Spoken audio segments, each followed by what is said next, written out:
Pendant qu'on nous parle tous les jours d'économie, le nombre de fonctionnaires continue d'augmenter en France. Bonjour Nicolas Barré. Bonjour Thomas. Ce constat, c'est l'INSEE qui le fait, mais alors elle vient d'où cette dérive ? Très clairement des collectivités locales, vous savez, le millefeuille territorial, l'empilement des compétences, les doublons, et puis ces élus locaux qui, dans certains cas, pas la majorité heureusement, se servent de l'emploi public pour acheter des voix. Eh bien, résultat, en 2012, année pour laquelle nous avons des chiffres maintenant définitifs, les collectivités locales ont embauché en net 31 000 fonctionnaires de plus, alors que l'État réduisait ses effectifs de 25 000 fonctionnaires, d'où une hausse du total, hausse qui s'est accélérée l'an dernier, puisqu'avec l'élection de François Hollande, la politique de réduction des effectifs au niveau de l'État a été stoppée avec la fin du 1 sur 2 de Nicolas Sarkozy. On peut lui trouver une bonne raison à cette dérive ou pas ?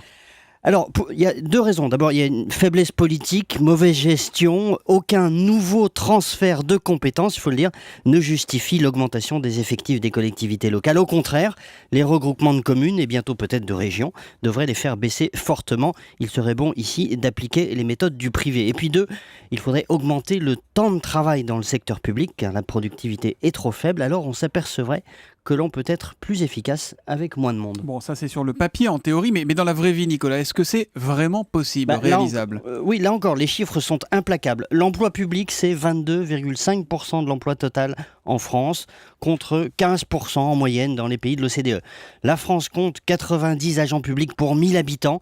Un pays comme le Japon, que je connais bien, qui n'est pas franchement sous-administré, il y a 42 agents publics pour 1000 habitants. Donc vous voyez, on a de la marge. À 90, 42, et plus de 2 fois plus. Exactement. Donc, vous savez, on a un mal fou à réduire nos déficits. Bercy annonce 3,8% tranquillement de déficit cette année au lieu des 3,6 prévus. Pourquoi ? Parce que, justement, le secteur public ne sait pas réduire ses coûts fixes, alors que c'est le b.a.-ba dans les entreprises. Le secteur public français croule sous des coûts de structure qu'il ne peut plus supporter. Le plan Valls va dans la bonne direction. Son seul défaut, peut-être, c'est qu'il est encore trop timide. Peut mieux faire, doit poursuivre ses efforts. L'appréciation de Nicolas Barré qui nous dit qu'il reste au gouvernement beaucoup de chemin à faire. L'édito écho de Nicolas Barré, directeur de la rédaction des Échos, c'est tous les matins à 8h10 sur Europe 1. Demain, Nicolas. À demain.